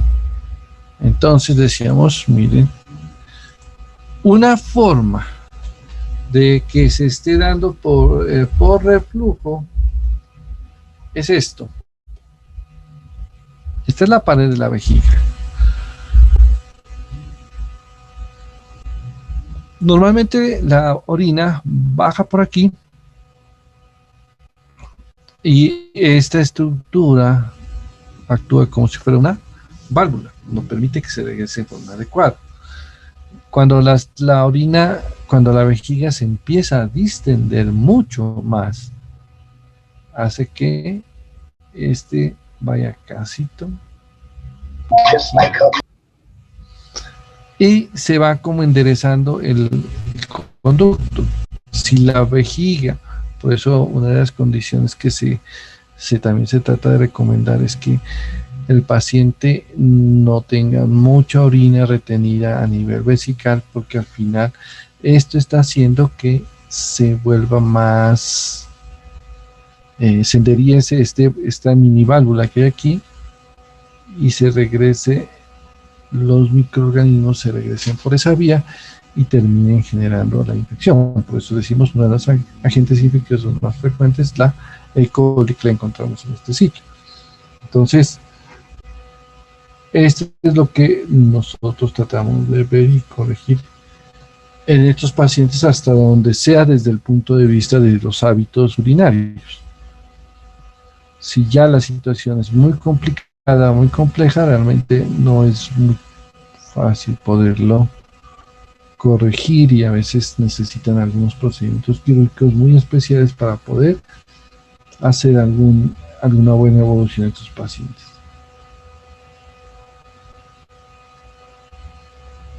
Miren aquí esta imagen.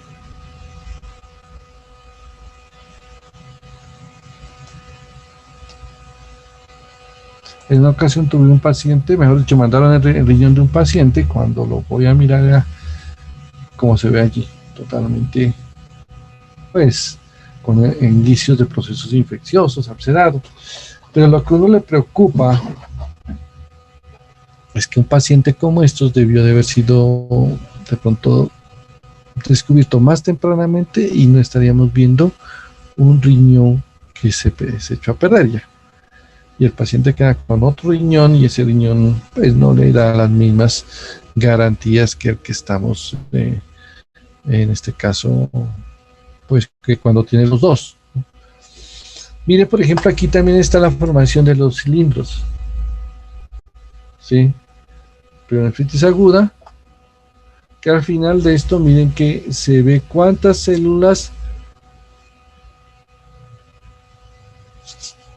tipo neutrófilo hay allí, que al final terminan siendo transportadas y generando los cilindros de tipo cilindros leucocitarios, que es un evento, un hallazgo muy importante cuando hablamos de pielonefritis aguda. Miremos ahora, algunos de estos pueden llevar hasta fenómenos de necrosis papilar.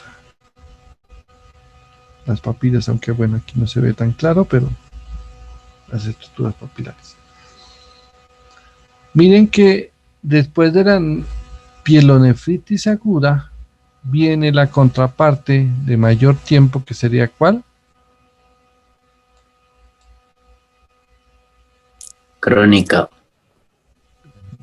La crónica, como dice allí, da más largo tiempo, pero tiene unas características histológicas que son un poco más fáciles de reconocer. Como toda inflamación crónica, da menos sintomatología, da más posibilidades de que el paciente la tolere y no reaccione. Entonces, muchos de estos pacientes van a ser atendidos en forma tardía y la zona infectada tiende a tener un patrón especial. ¿Sí? Entonces, veamos ese patrón y qué es lo que llama la atención en ese caso. Esto ya lo habíamos mencionado, por eso no quiero.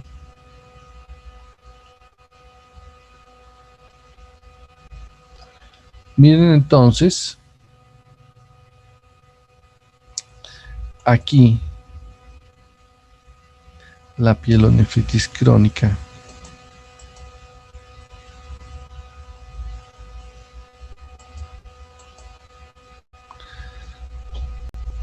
Miren en la imagen que nos va a dar esto aquí. Sí, la voy a hacer más grande porque con esa imagen vamos a llegar al nombre que nos plantean los autores.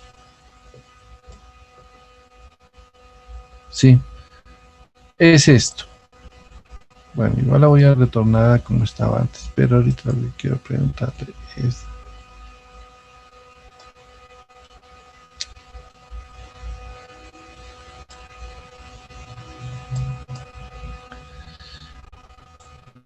Miren que quiero dejar esta de aquí. Esta.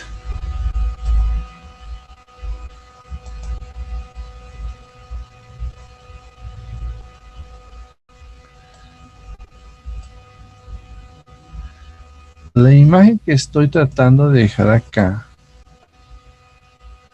Sí, yo creo que con esta me deja la forma de verlo.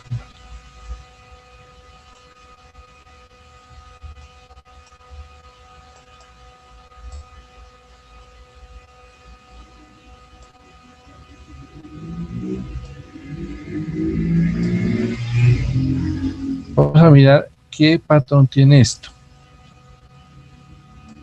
Cuando lo miramos ahí. Bueno, lástima que ya se empieza a pixelar. Pero si yo les digo, estos puntos rojizos que tiene aquí están metidos en los túbulos. ¿Y cómo es el epitelio de los túbulos?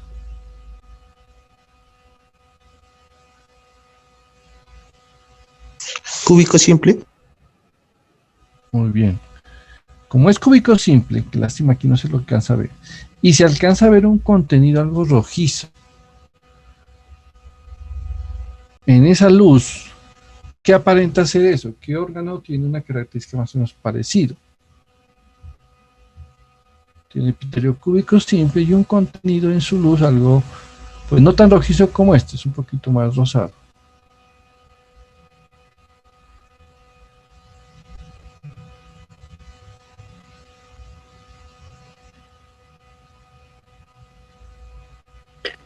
¿No se acuerda? Bueno, les voy a ayudar para que así. La tiroides. Ah, es cartílago. Eso, la tiroides. La tiroides tiene esa característica. Entonces, ¿por qué todo esto? Es porque quiero que se acuerden que la tiroides tiene una característica que cuando nosotros lo miramos aquí en la pielonefritis crónica, es lo que ellos no lo ven como característico. ¿Sí? Y por eso también que acá dice.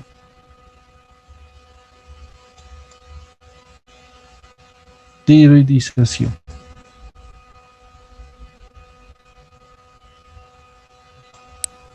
Los cartílagos también no se mira como esos condrocitos. Algo así, pues parecido. Bueno, podría ser, pero aquí como se alcanza a ver ese todos alrededor, ¿sí?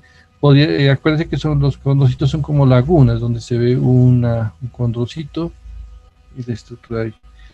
En cambio aquí se ve este contenido y alrededor las células cúbicas alrededor de ellas, ¿no? Entonces la tiroidización, que es uno de los conceptos que desde el punto de vista morfológico nos ayuda a reconocer en este caso la pielonefritis crónica.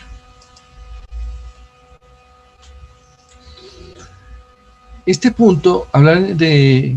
Aquí yo les había colocado hace un rato y creo que esa es la posición más adecuada para esta diapositiva, es esto, aquí.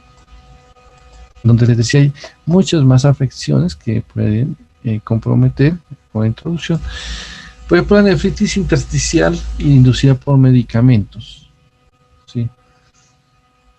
Los medicamentos, en el fondo, tendrán que ser atacados o metabolizados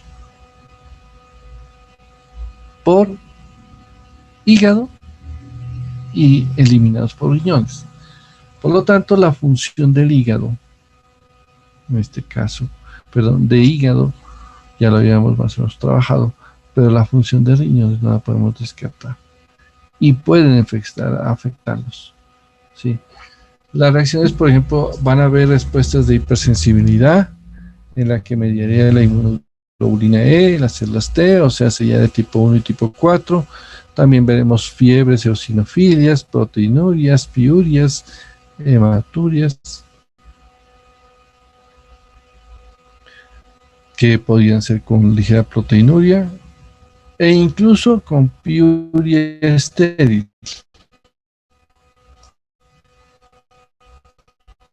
Como se está diciendo, no hay un proceso de infección, sino que hay una respuesta frente a una gelaje, es una sustancia. Entonces, esta sustancia lo que hace es que llega aquí en este punto y o sea, genera la reacción, pero sin ser bacteria. Por lo tanto, cuando uno la va a analizar, sí puede encontrar hasta algunas células inflamatorias tipo pus, pero sin presencia de bacterias. Sí, por eso dice una piuria estéril. Produce pus, pero sin que se haya desarrollado a partir de un proceso infeccioso bacteriano. En la biopsia por edema, necrosis tubular, infiltrado de los linfocitos, se pueden ver histiocitos, eosinófilos, neutrófilos, plasmocitos. Entonces, si ustedes miran que aquí estos neutrófilos, a ver si estos son los que más se dan en estos neutrófilos son los que más se desarrollan en el proceso de infeccioso, ¿sí? Pero como este no es un proceso infeccioso, es un proceso de tipo sí, aséptico, no tiene bacterias, pero sí es una agresión producida por medicamentos. Entonces es la característica que hay reacción, se están produciendo, pero como dijimos acá, no había producción o un cultivo que nos indique que hay una bacteria que esté generándose aquí, ¿sí? Entonces vemos el infiltrado de linfocitos, histocitos, los eosinófilos, plasmocitos. Se dan cuenta que todas son células de la respuesta inflamatoria. Incluso miren que involucra células crónicas, así como las células agudas, ¿no? Si yo digo que presenta granulomas ocasionales, ¿qué tipo de hipersensibilidad estaría relacionando allí?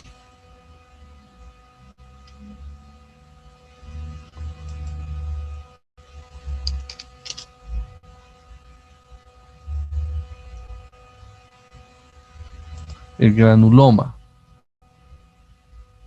¿En qué tipo de hipersensibilidad lo vemos? ¿En qué tipo de infección? Aunque aquí dijimos que no es infección, por eso es que les digo. Pero ¿en qué tipo de hipersensibilidad? Células epitelioides, células gigantes.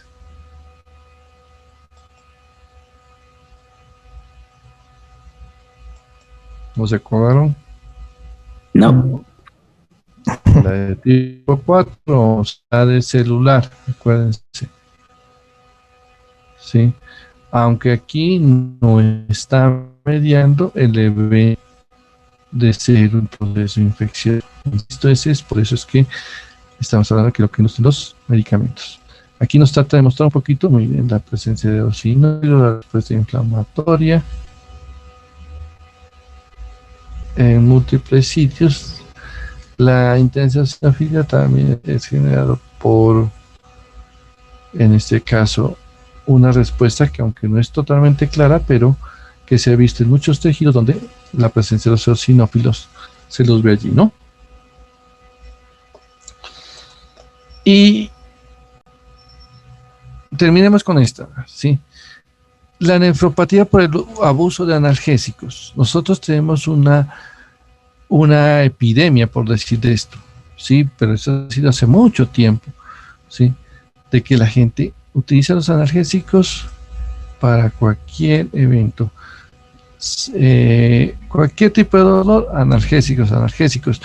El problema de ellos es que ellos se van a terminar metabolizando a nivel del riñón. Entonces producen una nefritis intersticial crónica, con necrosis papilar. Es una descripción de cómo será el fenómeno, ¿sí? Hay una necrosis papilar, ¿sí? Y produce la nefritis intersticial.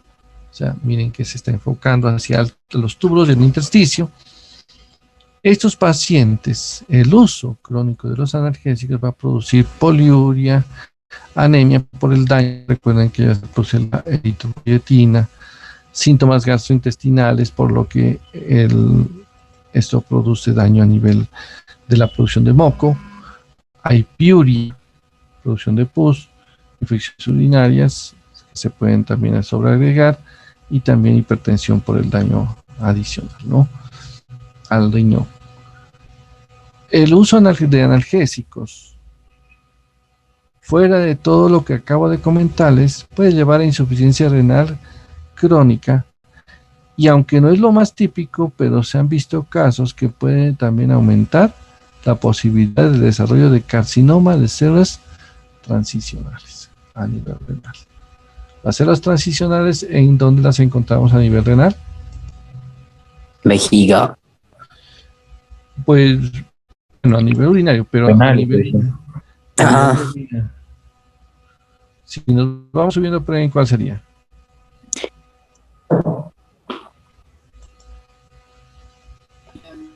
Ureteres. Los uréteres.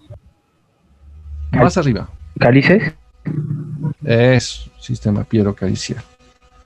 Allá se puede desarrollar este cáncer de células transicionales. Entonces, miren que hay algunos medicamentos, los analgésicos, tienen sus efectos que los buscamos, sí, pero recordemos que también pueden dañar riñones. Y por lo tanto, el uso no sea tan de abuso, ¿sí? A veces la gente también se automedica y abusa. Todos los medicamentos tienen sus efectos, ¿sí? Y vuelvo a comentarles el caso de la nimesulide. La nimesulide se trajo al uso porque ya no producía efectos ni gástricos ni renales. Pero desafortunadamente, la nimesulide no dio esos dos efectos, pero dio efectos hepáticos bastante severos, daños hepáticos. Entonces, actualmente pues no fue una buena solución y se está tratando de restringir, incluso de eliminar. Algunos países ya lo hicieron como tratamiento por el riesgo hepático que está presentando. Ojalá que en el futuro encontremos a un medicamento parecido a ese, pero sin que provoque esos daños en ese sitio, ¿sí? Aquí están algunos de los efectos que se producen en las nefropatías por analgésicos. Los daños acá, ¿sí? Hacia la pelvis, ocupada la papila, que miren, se la ve de color más parda y necrosada, ¿sí? Bueno, que son ya efectos más crónicos, pero hay que tener mucho cuidado con el uso de ellos. Estas enfermedades las vamos a ver luego. Sí, ahorita ya quiero que dejemos esto ahí. Entonces, vamos a dejar esto ahí y solamente recomendar lo siguiente. Recording stopped. Es esto. Pues espero que esté la mayoría, porque pues lo que quería comentarles es que revisando, y no están la mayoría, faltan 12, ¿sí? Todavía no llegan del rote. ¿Qué será? Bueno, entonces sucede que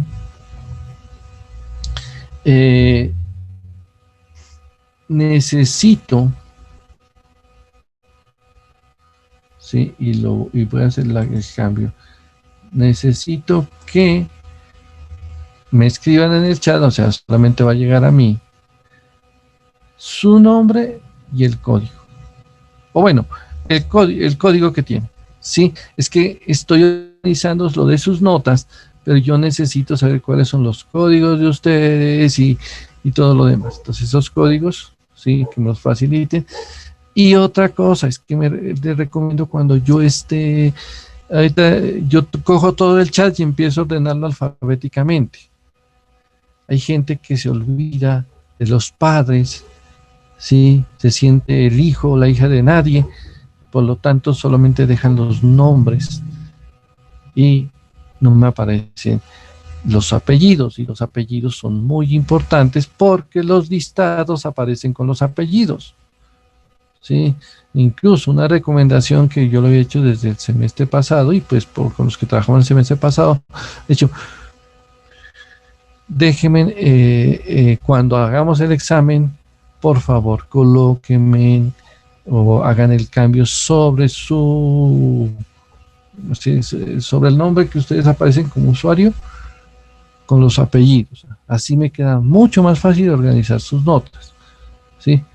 Porque si no, Pepito, Juan Pepito, lo que sea, y después y el apellido, no sé, o queda desorganizado. No, entonces también vuelve dispendioso, ¿no? Entonces era una recomendación que les quiero pedir, ya que estoy trabajando con lo de sus notas, pero pues cada vez quiero que sea más ágil, pero también tener una manito tratando de hacer eso. ¿Listo? Bueno, entonces dejemos eso allí. Está pendiente la evaluación de la parte inicial de renal, ¿no? No sé para qué día la estén programando. Sí, estaban diciendo que la hagamos para el día martes. Y la de digestivo. O sea, sí, la de la segunda parte de digestivo, el día martes. Y la de renal primera. A jueves. Hagamos una cosa. Considerando que el tiempo se nos agote allí, pues nos va a tocar hacer solo una, ¿sí? La de parte de patología. Sí, porque si no se nos van a ir acumulando, muchas se nos están ahí como que se nos desenfocar todo el tiempo en exámenes y no, la idea tampoco es esa. Listo, entonces solamente hasta lo de digestivo, dejemos que vamos a hacer con lo normal y lo patológico.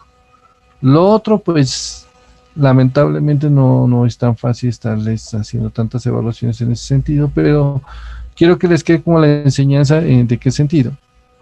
De que revisen lo normal para que así les ayude a entender lo anormal. Porque si ustedes no lo repasan, va a ser muy complicado cuando traten de hacerlo, cuando traten de, en este caso, traten de asociarlo con las patologías, ¿sí? Entonces, es la recomendación, ese es el objetivo inicial por el cual planteé esto, ¿no? Por favor, escriban rápido lo de los nombres porque estoy tratando de tomar copia del chat, pero yo que ya estoy tomando copia ya aparece otro nombre. Yo creo que ustedes saben cómo se llaman y también el código, entonces no necesitamos mucho tiempo para escribirlo y listo. Doctor, entonces en digestivo solo haríamos un parcial. En renal. Ya lo entendí. Renal 1 y ahí para los otros sistemas también vamos a hacerlo. ¿Listo? Listo, doctor. El martes queda el de glándulas, entonces, ¿no, Doc? Claro, el martes que hay el de glándulas. Ya, listo, Doc. Ujú. Listo. Bueno, Bueno, muchachos y muchachas, que descansen. Y Gracias, doctor. Muchas gracias. Hasta doctor. luego. hasta luego, Doc. Hasta luego. Gracias, profe, hasta mañana. Bueno, que estén muy bien.